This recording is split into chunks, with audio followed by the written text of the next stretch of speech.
이제부터 발표를 시작하겠습니다. 문화심리학자인 김정원 교수께서는 창조는 편집이다라고 말씀하셨습니다. 그러나 현재 사회는 창조를 강요하는 사회가 되었습니다. 창조란 무에서 유를 만들어내는 행위이지만 인간은 무에서 유를 만들어낼 수 없습니다. 그렇기 때문에 인간은 창조가 아닌 창조적이어야 합니다. 창의성이란 새로운 것을 생각해내는 특성이며 생각이란 어딘가에서 본 것을 상기하는 것입니다. 창의성은 남들과 다른 방식으로 보는 것입니다. 그러나 우리는 서구 학문에 종속되는 지식을 경계하고 있습니다. 창조는 무에서 유를 만들어내는 행위이지만 아까 말했듯이 인간은 무에서 유를 만들어낼 수 없기 때문에 창조는 있는 것을 편집하여 새롭게 만드는 것이 될 수 있습니다. 이렇게 하여 탄생한 것이 에디톨로지입니다. 에디톨로지는 김정원 교수께서 직접 만들어낸 단어로 에디트와 어로지를 합친 단어입니다. 편집과 기술을 합친 편집학이라는 뜻입니다. 실제로 스티브 잡스 또한 잡지보다 신문 뉴스 취재와 그에 대한 편집이 더 중요하다고 하였습니다. 스티브 잡스는 편집자가 권력을 가진 세상이 되었다고 하였습니다. 자극의 선택적 지각은 인간은 자신에게 필요한 정보만 받아들인다는 뜻을 가지고 있습니다. 남들과 다른 생각을 해야 창조적이라고 합니다. 추상적 지식과 실천적 지식이 있습니다. 당신은 지금 창조적으로 살고 있습니까? 어떤 가치가 필요합니까? 날아가는 생각을 잡는 도구가 필요합니다. 명할 때가 가장 창조적인 순간이 될 수도 있고 명할 때가 가장 창조적인 순간이에요. 열심히 일할 때가 가장 비창조적인 순간입니다. 창조적이 되고 싶다면 잠시 시간을 가지고 멍하게 있어야 합니다. 천재는 생각이 되돌아오지만 맹구는 계속 날아가게 됩니다. 이것이 천재와 맹구의 차이입니다. 기준의 논리를 뛰어넘는 것이 창조 경험입니다. 여러분은 미네르바 사건을 아십니까? 미네르바 사건은 미래의 정치를 거의 맞추다시피 한 사람의 정체가 사실 전문대를 나온 무직 50대 남성인 것으로 밝혀졌던 사건입니다. 그 사건은 사람들에게 놀라운 충격을 주었습니다. 충격의 본질은 누구든지 지식을 만들어낼 수 있다는 것이었습니다. 창조적 삶은 어떻게 가능할 것인가요? 내 삶을 주체적으로 편집할 수 있어야 하며 내 삶은 나의 것이면 내 삶도 내가 편집해야 한다는 생각을 가지고 있어야 합니다.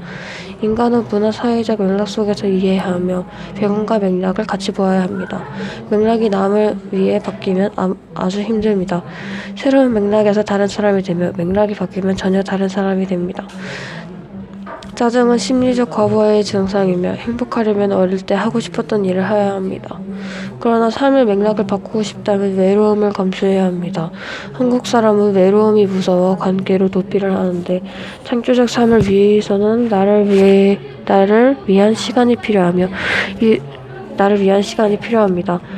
유태인이 위대한 이유는 뛰어난 노동 철학에 기초하였기 때문입니다. 유태인의 노동 철학은 쉼의 철학입니다.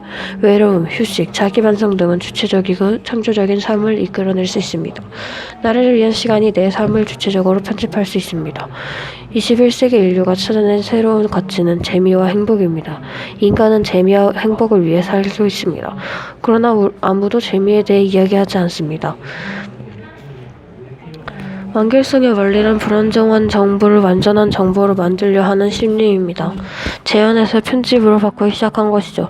실제로 예전 인성파화가들은 재현을 하다 대상을 점점 편집하기 시작하며 관객들이 정보의 빈틈을 스스로 채워나가게 되었고 화가와 관객 사이의 상호작용이 시작되었습니다. 해석 과정에서 의미가 부여되고 그것에서 재미가 생기게 된 것이죠. 빈틈에서 해석과 몰입의 재미를 느낄 수 있으며 상대에게 적당한 빈틈을 만들어줘야 매력 있는 사람이 된다는 것입니다. 시선 편집의 기초는 원근법입니다. 시선은 인간의 마음이라고도 하는데요. 원근법의 요소는 소실점과 공간좌표입니다. 소실점은 이때 객관성을 뜻하며 공간좌표는 합리성을 뜻합니다.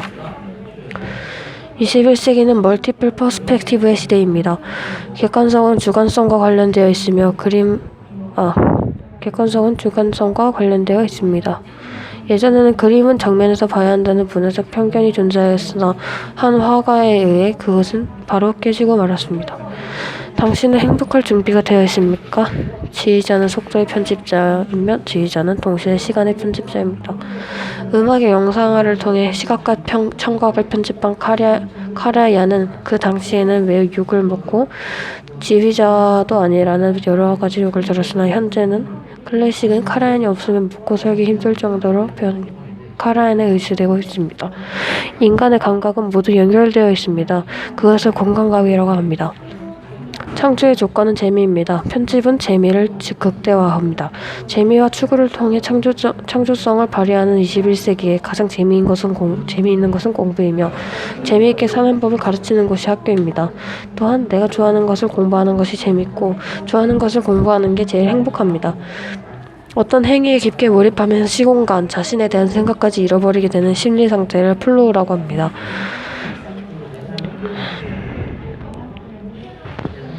인생을 주체적으로 편집하는 방법은 좋아하는 것을 공부하는 것입니다.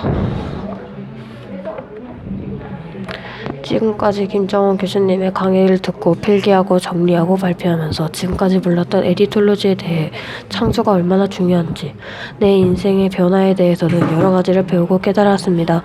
나도 인생을 제가 원하는 대로 편집하고 싶습니다. 지금까지 저는 그림을 좋아합니다. 지금까지 저는 그림을 잘 그리고 싶다고 말하고 만화를 잘 그리고 싶다고 말하며 애니를 잘 만들어내고 싶다고 말합니다. 그러나 저는 그렇게 말하면서도 정작 그림을 그리려는 노력을 전혀 하지 않았고 스토리를 짜려는 노력을 단 한 번도 한 적이 없습니다. 그러나 저는 이제 이 개같은 상황을 많은 스케치북을 쌓아두고 미술학원에 다니고 미술 도구도 사는 등의 내가 그림을 그릴 수밖에 없는 상황으로 편집하여 맥락을 바꾸고 바뀐 맥락을 효과적으로 이용하여 놀기만 하던 제 습관을 그림을 수시로 그리고 그림과 그림을 비교하는 습관으로 바꾸어 나가려 합니다. 지금까지 발표였습니다. 감사합니다.